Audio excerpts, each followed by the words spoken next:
muito bem-vindos. Em primeiro lugar, queria agradecer à doutora Ana Moreira pelo convite para estar presente aqui nesse terceiro Congresso Internacional de Medicina Integrativa. O meu, muito obrigado, e é uma grande honra estar cá. Segundo, dar os parabéns à equipa da Sociedade de Medicina Integrativa pela organização, pelo trabalho neste terceiro congresso. Parabéns. Terceiro, queria também dar os parabéns a todos os congressistas que tiraram um pouco do seu tempo, principalmente sexta e sábado, com o intuito de aprenderem um pouco mais. Nosso muito obrigado pela vossa presença e pelo carinho e apoio. Vamos iniciar, então, essa apresentação. Vamos compartilhar a tela. Muito bem. Me solicitaram que eu me apresentasse e falasse um pouco do meu percurso. Sou João Antonino Dias Gomes, sou médico dentista, sou diretor clínico da Estética Smile Melgaço, sou especialista em disfunção temporomandibular e dor orofacial pela Faculdade de Medicina da Universidade do Porto. Participei também numa formação internacional promovida pelo Dr. Eduardo Januzzi em disfunção temporomandibular e dor orofacial. Sou pós-graduado em ozonoterapia pela ELISA. Frequentei o 6º diplomado da EPROMO, Ozonoterapia e Fatores de Crescimento Induzidos por Ozônio. Frequentei os módulos da Ozone Masterclass Brasil, da Ozônio Integrale, e fiz uma formação da CEOT com o Dr. Francisco Xavier Hidalgo. Sou membro e orador da Sociedade Portuguesa de Ozonoterapia, SPOS, como também sou membro de outras sociedades internacionais. A Sociedade Espanhola de Ozonoterapia, a CEOT, a Sociedade Espanhola de Profissionais Médicos em Ozonoterapia, a EPROMO, a Associação Brasileira de Ozonoterapia, a BOS. Também apresentei a proposta da competência da ozonoterapia na medicina dentária dentro da Ordem dos Médicos Dentistas.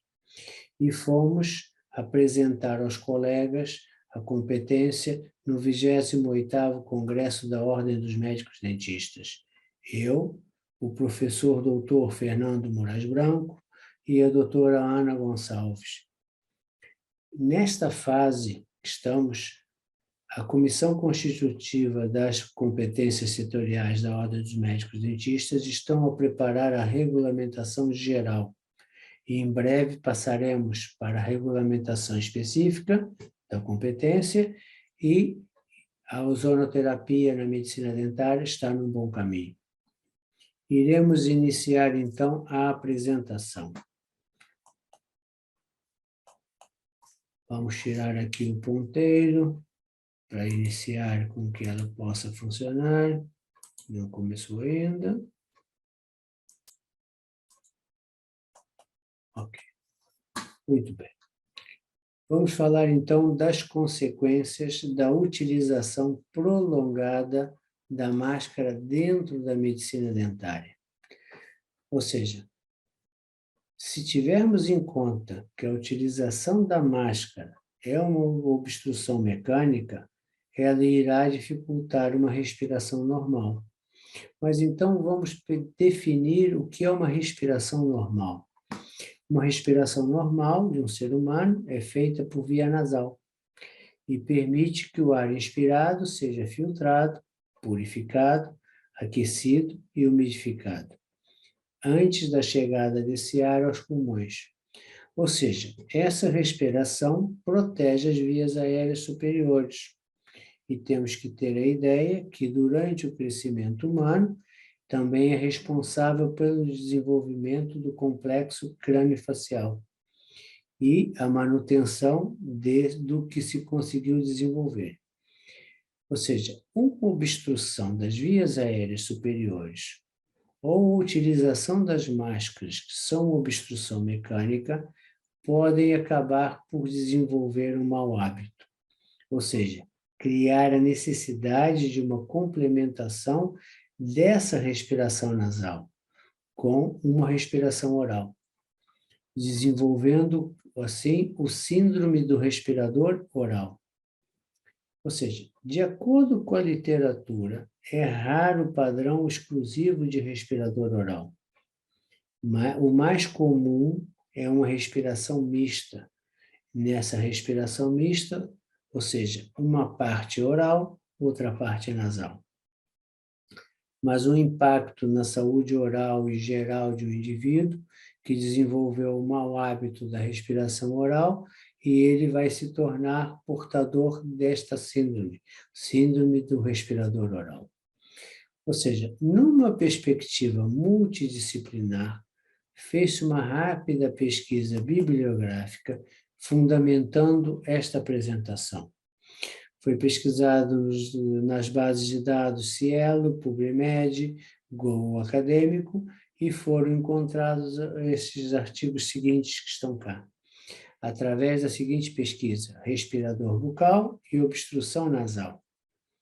Ou seja, este artigo, que já está no nosso ecrã, ele, na conclusão, mostra que o ato da respiração oral pode se iniciar após uma obstrução temporária nasal, muitas vezes iniciada, por exemplo, com um simples resfriado, obrigando o indivíduo a se adaptar a uma respiração oral, pelo impedimento da passagem do ar pelas fossas nasais, o que poderá se tornar um mau hábito mesmo após o término da doença. Outra conclusão que temos cá nesse artigo é que a passagem de ar contínua pela mucosa oral, na verdade, tem uma ação friccional. Essas mesmas mucosas promovem inflamação, promovem edema gengival, ou seja, gengivite. Ou seja, essa passagem de ar provoca, além desta inflamação, também desidratação da mucosa e vai acabar alterando a microbiota oral, que vai levar um desenvolvimento de micro-organismos cariogênicos, aumentando a suscetibilidade do indivíduo às cáries. Então, nesta parte da conclusão. E temos, no final, a diminuição do fluxo salivar, que vai nos diminuir a resistência às cáries, porque a saliva é muito importante para toda a proteção da nossa mucosa oral. Nós temos outro artigo que também fala das alterações sobre os tecidos gengivais em respiradores orais. Como eu disse, nós vamos deixar esses artigos à disposição da sociedade, que ela poderá fornecer a quem tiver interesse para ler e entender com mais detalhes o que estamos aqui a falar. E, nesta conclusão, ou seja, a desidratação das mucosas, recessão gengival, gengivite, periodontite, acúmulo de placa, tudo isto são alterações dos respiradores bucais, ou seja, a nossa cavidade oral não é o local correto para promovermos a respiração. Já neste próximo artigo, do Dr. Daniele Manfredini, de 2019, fala da possível associação entre a desidratação oral, desgaste dentário, distúrbio do sono, dor orofacial e refluxo gastroesofágico. Aqui recordando que nesta nova obstrução mecânica, ou seja, a máscara, utilizando de maneira prolongada, pode evoluir para o desenvolvimento de um mau hábito. E transformamos, assim, indivíduos que tinham uma respiração nasal normal em portadores do síndrome do respirador oral. No outro artigo, até muito recente, que é uma revisão sistemática, está a se associar o bruxismo do sono na infância com várias causas, e uma delas é a respiração oral, entre outras. Isso também está na conclusão. No caso do bruxismo, é importante perceber que é um sintoma desenvolvido por vários processos que ocorrem no nosso organismo. Vamos mais atrás, que ainda não. Um deles é uma sobrecarga dos músculos da face ao praticar uma respiração oral. Nós vamos obrigar esses músculos a um alongamento e uma contração muscular contínua até que se instale a fadiga muscular. E, por sua vez, é responsável por contrações musculares involuntárias. Atenção, temos que ter uma perspectiva multidisciplinar. E esta não é a única causa do bruxismo, pois é raro que haja só uma causa que possa provocar este sintoma, ou seja, o bruxismo. Nestes casos, o diagnóstico diferencial detalhado é realmente o que faz a diferença. Agora, como já tínhamos visto, associando o que agora já foi falado até aqui, apresentando a atribuição do Prêmio Nobel de 2019, esse Prêmio Nobel nos forneceu mais conhecimentos, como as nossas células se adaptam à disponibilidade de oxigênio existente, mas também o preço que pagamos por esses níveis baixos de oxigênio. Essas descobertas abriram caminho para bases da compreensão de como esses níveis baixos de oxigênio nos afetam em todo o metabolismo celular e também na nossa função fisiológica. A respiração é essencial. Pelo acesso dos pacientes aos consultórios dentários, o médico dentista tem uma possibilidade de fornecer orientações que possam melhorar a qualidade de vida dos nossos pacientes.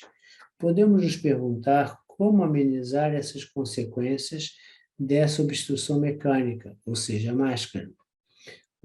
A resposta é facilitar a respiração nasal, estimular essa respiração, diminuir a necessidade de uma respiração oral. Uma dessas orientações passa, pelo que vemos cá, a utilização de dilatadores nasais, associados a uma lubrificação com óleos ozonizados. Este também é outro modelo de dilatador. Esse dilatador está mal colocado de propósito para que se veja que ele deveria estar introduzido mais um pouco para conseguir alargar, muitas vezes, os cornetos mais profundos.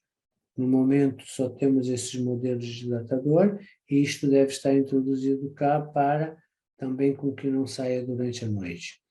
Mas, como estávamos a falar, devemos associar esses dilatadores à colocação dos óleos ozonizados.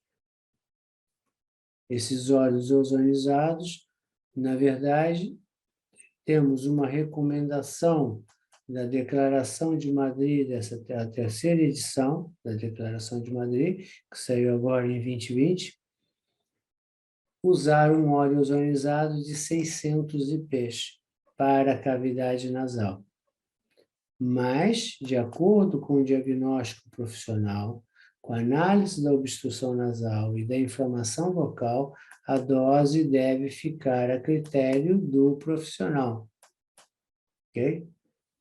Então, a mucosa nasal tem essa recomendação, mas dependendo da inflamação, dependendo do tipo de infecção que tenhamos, podemos passar para os 800, podemos passar uma infecção mais pesada, 1.200, se só queremos a regeneração de tecido 600, vamos deixar isso ao critério do nosso colega que avaliar o problema.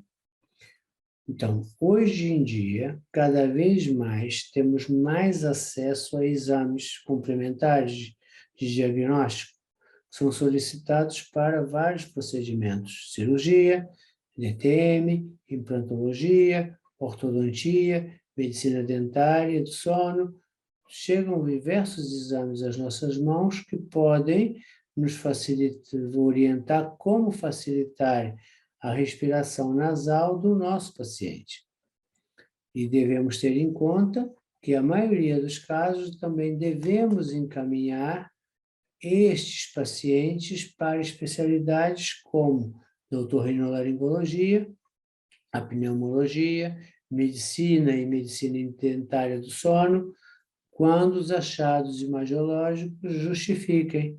Um paciente que não tem só obstrução nasal pela máscara, mas tem uma obstrução nasal porque os cornetos não permitem esse fluxo aéreo, ou estão muito demasiados, isto já não é um caso simplesmente para um dilatador e reforçar a respiração nasal.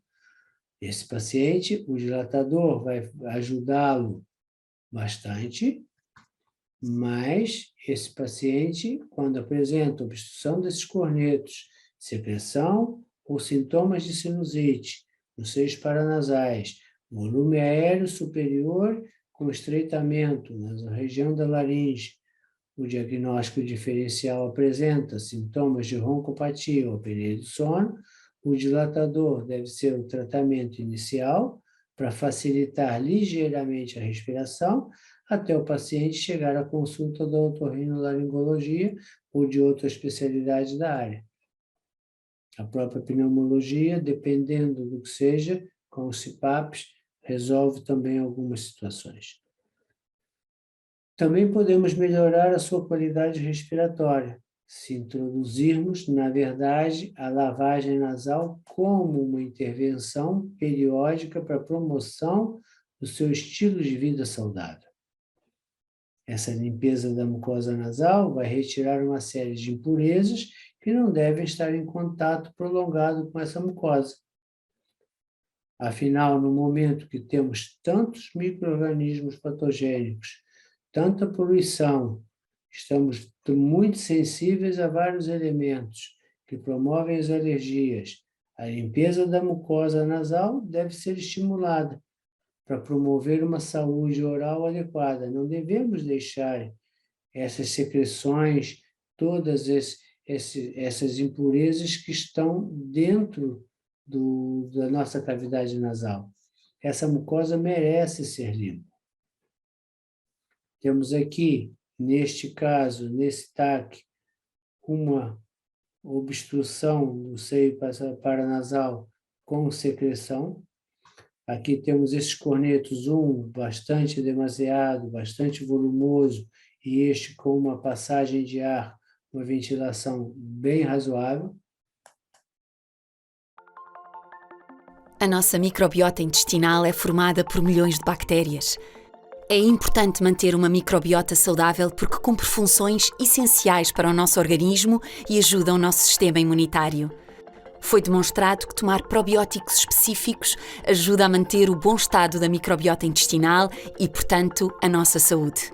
É importante ter em conta que nem todos os probióticos são iguais. Os benefícios destes são específicos da estirpe. Na Menarini selecionámos o Lactobacillus rhamnosus GG, o probiótico mais investigado e que está amplamente recomendado nas guidelines das sociedades científicas.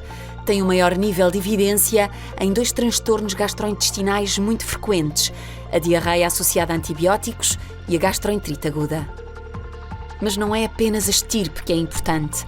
As guidelines mundiais de gastroenterologia e as publicações recentes também recomendam as doses em que devem ser administrados os probióticos. Estas recomendações estabelecem que a dose ótima para a LGG seja de pelo menos 10 mil milhões de bactérias e por isso lançámos Caleidon 120, o suplemento alimentar que contém 12 mil milhões de bactérias LGG com uma fórmula de dissolução rápida, apto para crianças e adultos, com uma apresentação de 10 saquetas para transtornos gastrointestinais agudos e para alterações da microbiota a longo prazo. A quem recomendar Caleidon 120? A todas as pessoas que querem manter o equilíbrio da sua flora intestinal e mais especificamente para pessoas com queixas de diarreia associada a antibióticos ou gastroenterite aguda.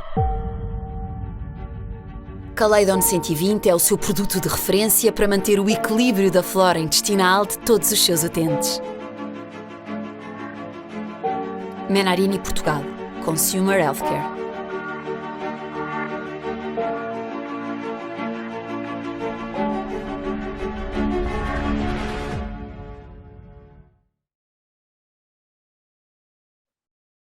Temos aqui outra massa de tecido num seio maxilar, numa cavidade, seio, e, inclusive, nessa cavidade, temos uma fístula bucosinusal, ou seja, a secreção aqui formada é drenada na nossa cavidade oral.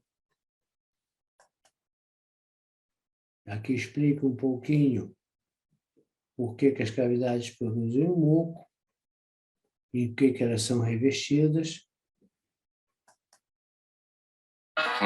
Vamos, ou seja, temos 2 vídeos aqui que vão nos apresentar técnicas de lavagem nasal, que são importantes quando temos obstrução nasal provocada por secreções. O método de lavagem nasal vem desde a medicina Ayurveda. No século XIX, ele tomou um grande impulso. E para a gente, nos últimos anos, isso vem se tornando muito importante. Eu vou passar para vocês, passo a passo, como a gente deve fazer essa lavagem. Tem que ser exatamente como eu estou mostrando no vídeo a seguir, para vocês verem que é um método super seguro, que você pode fazer sem medo. Não fique preocupado que o soro vai descer para sua garganta, que você vai se afogar, porque não vai.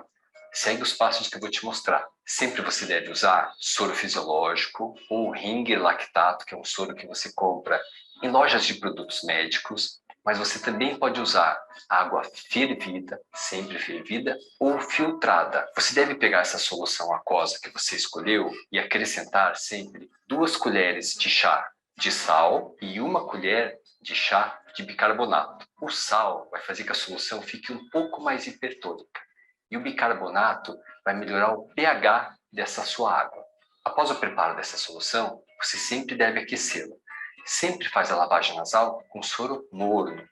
E é morno, não é quente. Você tanto pode fazer o aquecimento dela no micro-ondas ou você pode fazer o aquecimento em banho-maria. O volume da solução, o ideal, são em torno de 240 ml, que é aquele copo de requeijão que você pode usar para você esquentar a sua solução.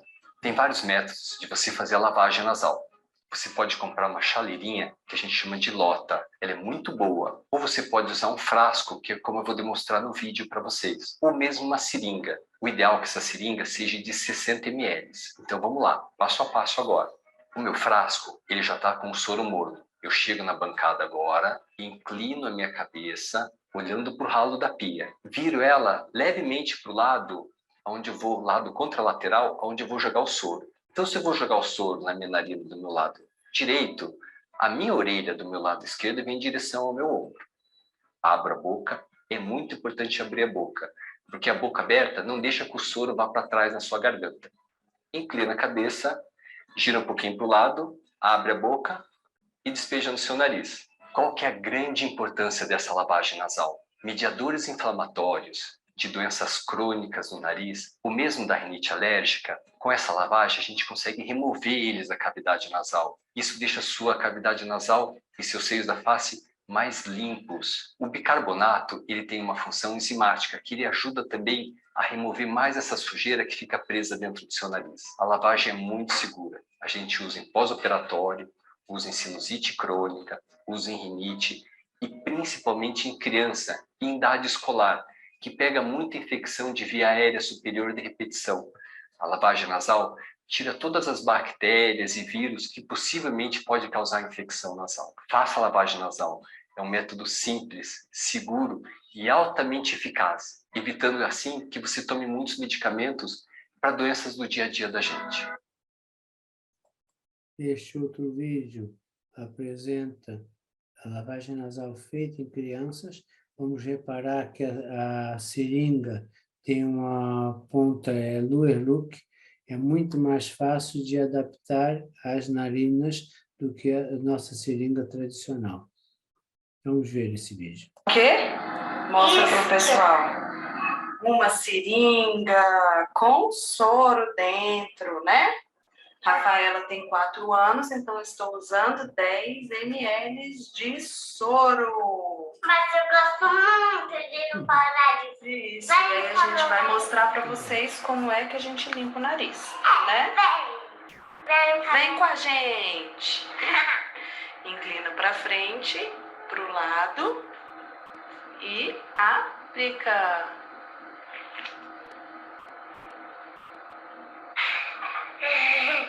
Vou pôr para frente, para o lado oposto. Eu vou colocar nessa narina e o soro vai sair nessa narina. Vamos lá?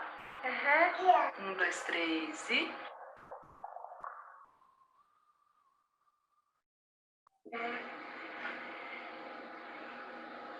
Olha aqui, ó, as melecas que saíram. É, porque tem que limpar o nariz. Isso. Olha lá, olha lá. Olha lá você. Olha lá você.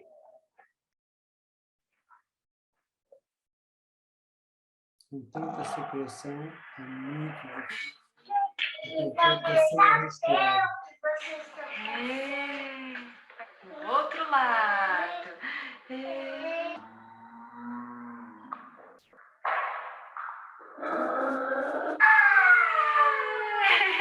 Quer mais uma vez?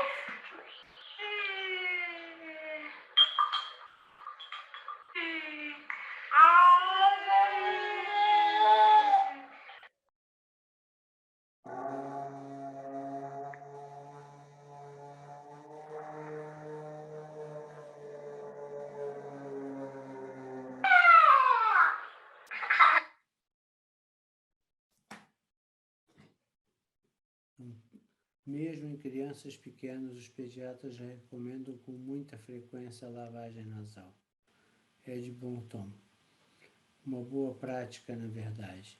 Agora, após essa prática da lavagem nasal, também será de boa prática promover a aplicação de óleo ozonizado nesta mucosa doente, que muitas vezes necessita da ação anti-inflamatória desse óleo ozonizado, necessita da ação antimicrobiana e futuramente ação regenerativa. Tudo que um óleo ozonizado pode nos ajudar. Na verdade, eu gosto mais de usar a água destilada do que o soro para fazer essa emulsão. Essa emulsão é feita com 5 gotas de óleo para cada seringa com 10 ml em cada narina. E, ao ser água destilada, essa água ela não tem minerais, não tem nada nela que possa reagir com o nosso óleo ozonizado.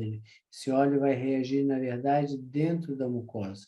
Se usarmos soro, ou usarmos uma água mineral ou algo, nós vamos ter esses minerais reagindo primeiramente com o nosso óleo ozonizado. O correto aqui seria deixar essa reação ser na nossa mucosa. Por isso a água destilada pode ser comprada em farmácia, ou águas mesmo para os aparelhos de apneia do sono. Tem toda a possibilidade. Outra consequência, na verdade, do respirador oral é a DTM, ou seja, a disfunção temporomandibular é uma das causas que também é desenvolvida. A DTM, uma das causas da DTM é o desenvolvimento de uma sobrecarga dos músculos da face para que se consiga fazer uma respiração oral. Então, acabam esses músculos entrando em fadiga muscular e é responsável por contrações musculares involuntárias, neste caso de apertamento, não de alongamento. Okay? O diagnóstico diferencial é o mais importante para identificar as causas e definir o campo de atuação. Aqui temos vários sintomas em si da disfunção temporomandibular, aqueles eram uns, e cada vez mais, ou seja, notamos que são sintomas, muitas vezes, em conjunto com muitas especialidades. Ou seja, o diagnóstico diferencial é o mais importante para identificar as causas e definir o nosso campo de atuação. Então, dependendo das causas em si, atuamos de uma maneira ou outra, mas normalmente esse trabalho é um trabalho multidisciplinar, para conseguirmos um equilíbrio desse tipo de paciente. E conseguir, na verdade, o alívio dessa sintomatologia dolorosa, ou mesmo as causas, as dores e os problemas que passamos a ter através da disfunção, como enxaquecas, oclusões posicionais, o apertamento, o bruxismo, a apneia do sono, a roncopatia. Há várias situações com que a dor orofacial joga para conseguirmos o que tenhamos dor. Então, temos que ter a ideia que dentro das especialidades, nós não podemos descartar nenhuma área e temos que trabalhar em sintonia, recorrer à ajuda e trabalhar em parceria, porque muitos dos nossos sintomas e muitas das causas não é simplesmente a respiração, não é? Temos que recorrer à ajuda de vários profissionais que possam nos ajudar. Há várias causas, na verdade, que provocam o deslocamento do disco, e esse deslocamento vai provocar dores. Ou seja, se nós temos um apertamento dentário, esse apertamento vai, ao comprimir quase osso com osso, não nos deixa espaço para este disco articular ficar na posição correta dele. Ele é obrigado a fazer o clique e saltar dali. Se vem para essa parte anterior, magoamos, na verdade, o músculo pterygoideu. Se esse disco acaba pela compressão saltar para trás, vai magoar certas zonas auriculares próximas, certas terminações nervosas, que podem provocar o zumbido, a parte do túnel. Essas terminações nervosas, se forem terminações do masséter, dos temporais, dos submandibulares, toda esta zona da face será comprometida. Então, a disfunção temporomandibular, na verdade, é a compressão do disco, a compressão, a diminuição do espaço intraarticular, provocando algumas lesões, algumas feridas nessa zona. E temos que ter a consciência que, por exemplo, se essa dor é provocada, por exemplo, pela ansiedade, a pessoa acaba comprimindo os dentes, não é simplesmente com uma lavagem nasal que nós vamos resolver o bruxismo desse paciente ou a DTM. Nós precisamos trabalhar em parceria com outras áreas.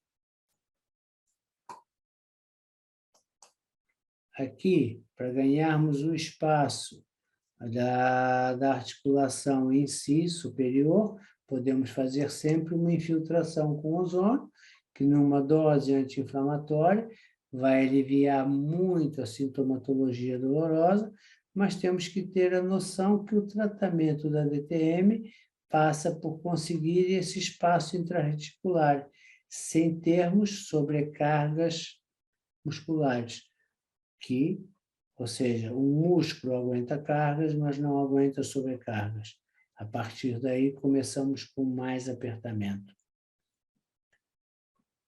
Agora, essa compressão exagerada também, vamos terminar aqui esse artigo, que depois vocês podem ver com mais atenção. Os resultados, temos resultados bons que conseguimos um alívio da sintomatologia, mas como lhe disse, se não deixarmos de apertar, esse disco articular vai voltar a não se manter no espaço dele. Dependendo do apertamento que nós tenhamos, nós, ao não termos mais o disco, já começamos a ter degeneração óssea. Inclusive, podemos ter pequenas fraturas. Na verdade, essa degeneração, esses osteofitos, são provocados pela carga osso com osso, sem termos esse disco interarticular, essa cartilagem ali. Vou apresentar de uma maneira muito sucinta, na verdade, a técnica de infiltração do ozônio no espaço interarticular, mas isso é uma técnica que quer algum treinamento para poder ser realizado com uma certa segurança. Nós conseguimos com que esse ozônio se espalhe, ajude e desinflame todo esse espaço supradiscal.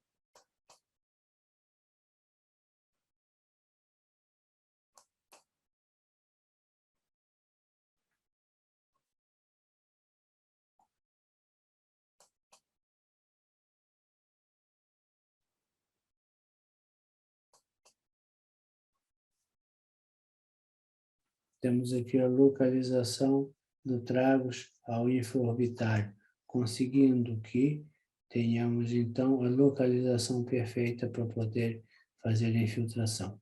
Embora a palpação ajuda-nos imenso e conseguimos isso com uma certa facilidade, para quem já tem feito vários.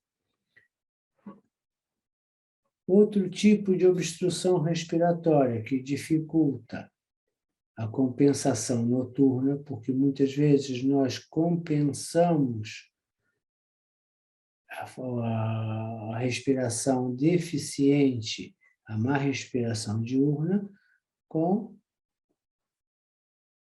uma melhor respiração noturna. O grande problema é quando essa respiração noturna também passa a ser má por problemas anatômicos, ou mesmo por algumas outras obstruções.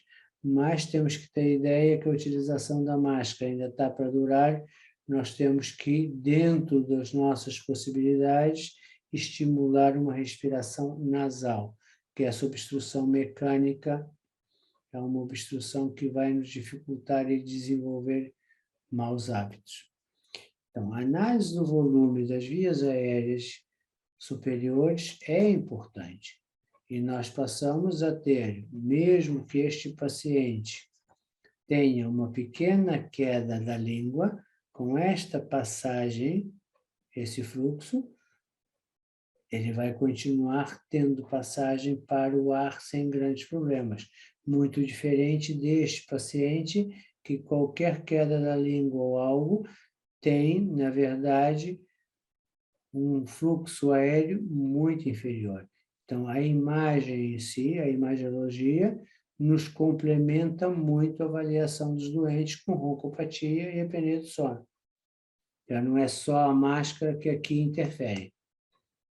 Aqui na imagem do TAC, mesma coisa, qualquer ou pequena obstrução, seja da língua ou o quê, já temos o desenvolvimento da roncopatia ou mesmo dessa obstrução.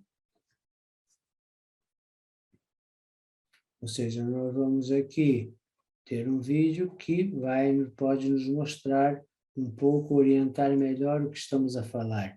Mas temos que ter a ideia que deveríamos, já que temos uma obstrução mecânica durante o dia, se tivéssemos uma ventilação eficiente à noite, pelo menos compensaríamos um pouco o nosso organismo. Mas, neste caso, aqui, isto não acontece. Se estes músculos relaxam, a via aérea se estreita e fica parcialmente obstruída.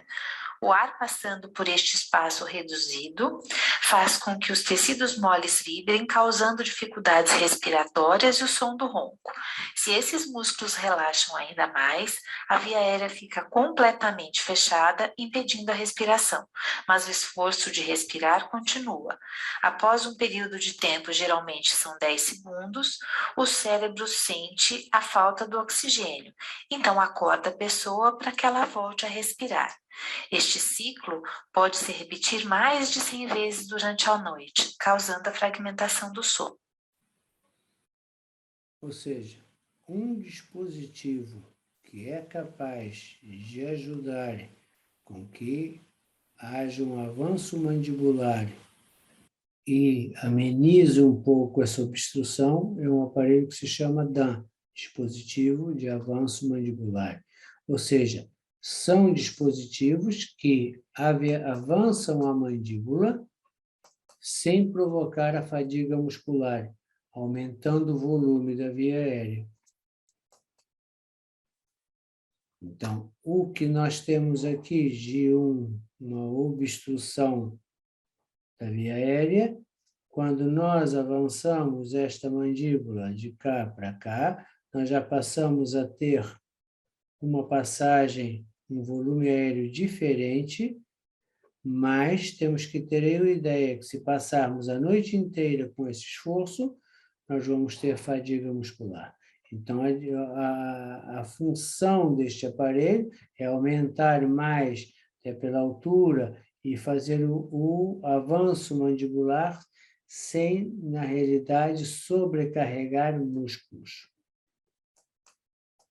Este é um aparelho, ainda dos mais antigos, nós fazemos, ainda temos os ganchinhos, esse parafuso faz com que provoque o avanço mandibular, é uma peça acima, uma goteira acima e outra abaixo, preparadas, e faz com que a mandíbula avance sem prejudicar o cônjuge nas medidas corretas feitas com o garfo. Este já é um modelo mais recente, já não tem os ganchinhos, mas a função aqui é realmente que isto venha para diante, permitindo uma respiração eficiente.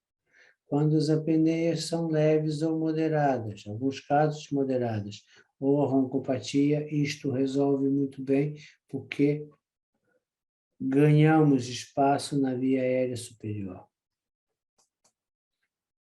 Para finalizar, vamos falar então um pouquinho como eliminamos micro-organismos patogênicos e cariogênicos que estejam a provocar gengivite numa moldeira feita com o molde do paciente, feito em laboratório pelos médicos dentistas.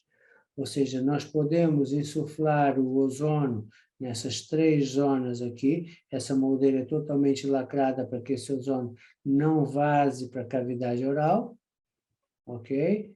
E estas 2 são saídas deste ozono que está ali a circular para a aspiração da cadeira ou para algumas máquinas que têm vácuo, que trabalham junto com a insuflação.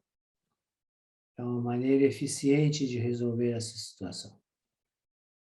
Podemos fazer só uma de cada vez, cada arcada, podemos fazer de maneira dupla, mas o importante é que o paciente fique alguns minutos. Se queremos um clareamento, um branqueamento dentário, temos que ficar mais algum tempo. Se queremos simplesmente a eliminação de patogênicos, as dosagens têm que ser maiores e conseguir com que haja tempo suficiente para isto. Agora, nem todos os pacientes conseguem fazer esses procedimentos, que ainda fica um pouco caro, mas pacientes com alguma dificuldade, pode-se aconselhar uma pasta dental ozonizada, que já tem um óleo ozonizado, ou mesmo a utilização de 2 ou 3 gotas de óleo ozonizado na escova. Após a escovação, a lavagem com a pasta, mantemos esse óleo na boca numa concentração maior antibacteriana de 1.200 IPs. Conseguimos bons resultados com isso. Agora já há algumas marcas que, inclusive, têm bochechos com esse óleo a 1.200 IPs. Pode ser também aplicado na escova. Agradeço a todos a presença e a atenção. Espero nos vermos em breve num congresso presencial. Necessitamos muito do contato entre nós. Infelizmente, no momento ainda não é a fase para isso. Mais uma vez, o meu muito obrigado à Sociedade de Medicina Integrativa pelo convite. Se cuidem e cuidem dos demais. Um grande abraço e até breve. Muito obrigado.